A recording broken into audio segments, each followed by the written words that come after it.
రెండు రాళ్లను తీసి ఆ మనిషి యొక్క శరీరం పెరగకుండా ఆ అడుదా మేడ పైన దాని శరీరం మీద పెట్టారట స్వామి.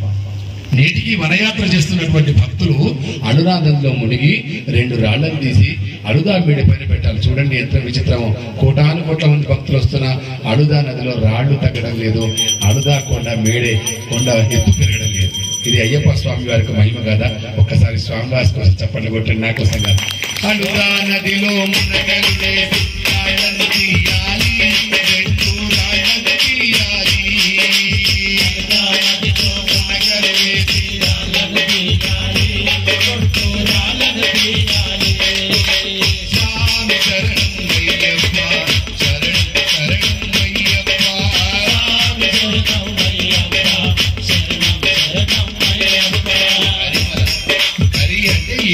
మల అంటే కొండ, కరిమల అంటే ఏనుగంటే ఎత్తైన కొండ. కన్యస్వామిని గట్టిగా తిని మన అందుకోసం గురుస్వామి అంటారు. స్వామి వనయాత్ర పోతున్నాం, గట్టిగా తిని తయారుగా అని చెప్తారు. అప్పుడు మన గురుస్వామి చెప్తే మనం వినం.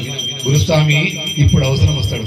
స్వామి అయ్యప్ప అని కొండెక్కుతుంటే అందరికీ నల్ల లుంగీలు ఉంటాయి, ఎవరికి ఒంటి మీద షర్ట్ ఉండదు. మనం చూసేందుకు మన గురుస్వామి ఉంటాడు, ఎవరితో చేయబట్టుకుని నడుస్తుంటాం మనం. ఓ స్వామి మా గురుస్వామి కాదు, మా గురుస్వామి ఎక్కడ వెళ్ళిపోయి నీ గురుస్వామి ఇంకొకరిని పట్టుకొని వెళ్ళిపోతాడు శబరిమలకు. నువ్వు ఎవరితో పోతున్నావో నీకు తెలియదు. అప్పుడు ఒక గురుస్వామి వచ్చి దాని ఆయన శబరిమల పోతుంది, గురువు దొరుకుతాడు, అక్కడే ఉంటాడు, ఏం కాదు. ఒకే ఒక లక్ష్యం శబరిమల, ఒకే ఒక మార్గం 18 అంబడి, ఒకే ఒక మంత్రం అయ్యప్ప మంత్రం. ఎవరు ఎక్కడ తప్పిపోరు. చక్కగా శబరిమల సన్నిధానం పోతే అందరికీ దొరికిపోతారు. ఎవరు తప్పిపోయినటువంటి సందర్భాలు ఆ బొట్టు పెట్టి కన్యస్వామిని శబరిమలకు తీసుకుపోయేటువంటి స్వామి ఎవరు? ఆ గురుస్వామి ఎవరు? ఆ కన్యస్వామిని తీసుకుపోయే స్వామి ఎవరు? నీ కోసం తను శబరిమల నుంచి 18 మంటలు దిగి నడిచి వస్తూ బృందావనాన్ని దాటి పంబా నది పెరియానవట్టము దాటి కరిమల యంత్రం దగ్గర నీ చెయ్యెత్తుకొని స్వామి వారి స్వయంగా కన్యస్వామిని శబరియాత్రకు తీసుకొని పోతారట. స్వామి శరణమయ్యప్ప, స్వామి అలా పంబా నది మణికంఠ మెడయంతో మణి ధరించినటువంటి బాలుడి పంగళరాజుకు లభించినటువంటి ప్రదేశం. మనం పోతాం, స్నానాలు చేస్తాము, మన పాత బట్టలు దాంట్లో వదిలేస్తాం, కాలకృత్యాలు చేసుకుంటాము, దాంట్లోనే స్నానం చేస్తాం. ఇది తప్పు స్వామి. స్వామి పాదాలు కడిగిన పుణ్య నది పంపా నది. పంపా నది మురికి కనిపిస్తుంది. ఎందుకు? తల్లి గర్భంలో నువ్వు ఎట్లుంటావో అట్లా స్నానం చేసి సన్నిధానం పోవాలి. మురుకుంటే నేను చెయ్యాలి కాదు. పంపా నది సకల పాపహరణం. దాంట్లో స్నానం చేసి అయ్యప్ప స్వామి సన్నిధానం చేయాలి. నీలిమల అప్పాచిమేడు శరంగుత్తి, ఆ శరంగుత్తిలో కన్యస్వామి వచ్చినటువంటి శరాన్ని గుచ్చి అప్పుడు బృందావనం దాటి గణపతి హోమం దాటి దివ్యమైనటువంటి 18 అంబడికి స్వామివారి దివ్యమంగళ స్వరూపాన్ని చూడాలి.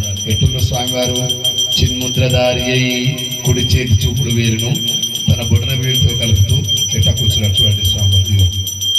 ఉన్ముద్రధారి అయి ఎడమ యొక్క చేతిని తన పాదాలను సూచిస్తూ నా పాదాలను అర్చించిన వాడికి శరణన్న వాడికి నేను శరణం వస్తాను అని చెప్తున్నాను. పట్టుబంధాసనమూర్తి అయి పట్టుబంధాసన స్వామివారు చూడండి. అదిగో ఆ అడ్డంగా పట్టుబంధాసనం స్వామివారు ఎట్లా కూర్చున్నారు. 2 కాళ్ళు మడిమల మీద తన పిలుచులను నానిస్తూ లేచి ఇట్లా కూర్చున్నారు స్వామివారు. అందుకే కొన్ని వేల సంవత్సరాలైనా ఆయన అట్లాగే కూర్చొని ఉంటాడు. ఆ యోగ నిద్రలో, ఆ యోగమాయలో కొన్ని వేల సంవత్సరాల స్వామివారు కూర్చొని ఉంటారు.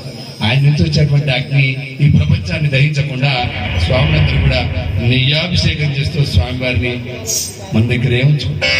ప్రతి గురుస్వామి ఒక కన్యస్వామి శబరియాత్ర చేయించి ఆ కన్యస్వామి రావటం వల్లనే ఇంకా అయ్యప్ప స్వామి వారి పిలిపోయిన అమ్మవారికి ఆనతిచ్చినారట.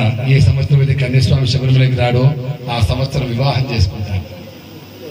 అందుకోసమే గురుస్వాములు అయ్యప్పను మనమే దక్కించుకోవాలని ఆరాటపడుతూ ఒక సంవత్సరానికి ఒక్క కన్యస్వామి అయినా శబరిమలకి తీసుకొని వెళ్తారు. స్వామి ఎవరు? క్షిప్రప్రసాద నిరతం శాస్త్రం ప్రణమామ్యం. క్షిప్రం అంటే 2 అరచేతులు. మోహిని రూపంలో ఉన్నటువంటి విష్ణుమూర్తికి, మోహనాంగుడైనటువంటి శివునికి అరచేతినందు ఉద్భవించిన అందాల బాలుడే అయ్యప్ప. ఆ స్వామి నామాన్ని విన్న, ఆ స్వామి నామాన్ని పలికిన, ఆ స్వామి రూపాన్ని కన్నులారా చూసిన మన జీవితం ధన్యం. స్వామి